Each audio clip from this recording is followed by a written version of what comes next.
Right mga paps, so karon maadto dito pagadian kinang invite ang Warlords na ay tournament dito. Invite ang Warlords na ay CQB Milsim. So kana nilabay mi diha sa Mulabi guys, first time nagfag din no sayo kayo mi dira.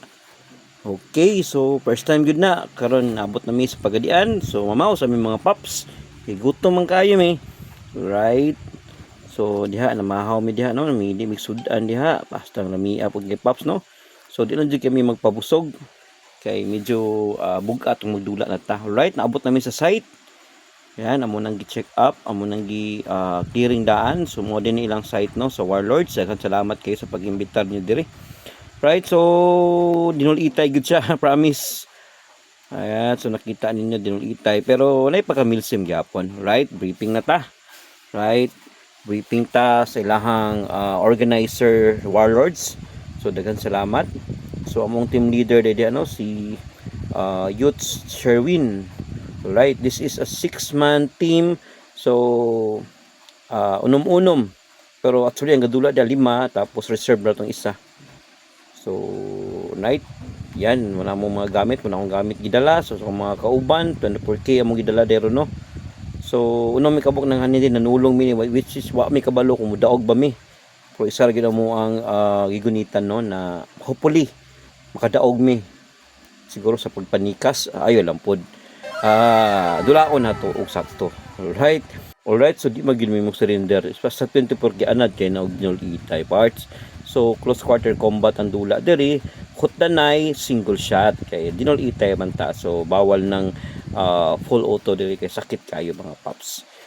So ang gamit HK o kanya ko ang upgraded na M4E1. So karon mo na naabot guys no. Daghan kay players sa Warlords kay lima naman taga team. Right, mo na ilahang organizer si Sir Pochoy.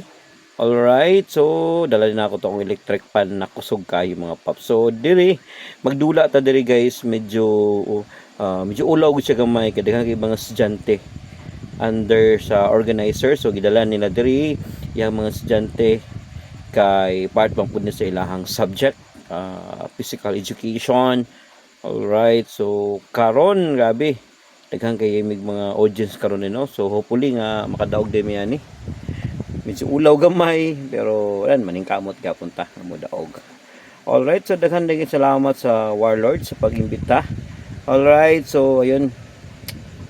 Check na nato daan kay murag nakulbaan na media nga area kay ang una nagsugod nagdula. Nagsugod nagdula. So hutdanay, so walay no time limit, single shot.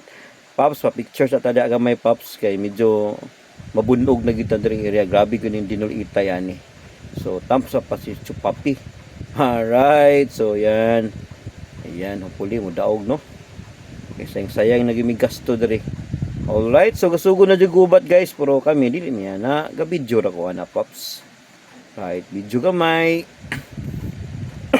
Ubo gamay pops. So kana grabe gyud dinul itay pops no. Kaya ang ilang kuan medyo ubos gud gamay ang ilahang mga tarima ligid, sin. Right, so pero which is nindot kayo ang ilahang site gud sa Crossfire pagadian no. For me nindot kayo close quarter battle and hopefully madulaan ni og night ops no na magamit ko mga tracer babies, nindot kayo. Alright guys, so niundang sa ko dira ka paps kay nahugaw ko napunggak pud diha paps no. Diha imbis na mi naking momentum so kay leading na kayo mi napunggak sa ko paps kay pa slide lagi aha ko sa muka kay paps no. So ayun namin ako may reserve among boss Kiki. So paps kaloy sa Ginoo na champion na gid mi. So we're so proud sa amo ang unom no na nakaya na mo na champion mi, nanulong mi na kabalo mo mga kauban pero naning kamot mi pops na uli gud mi na makadaog gud mi. So ayun wa gyud nakadaog gud siya. So congrats sa mga bayot na mga kauban no, grabing teamwork. So for me kung magdula mo guys, baliwala gyud tanan yung mga gamit yung mga kasison if you don't have coordination, communication and motivation. Yun lang guys. So daghan salamat kayo mga paps Warlord, daghan salamat and Chupapi.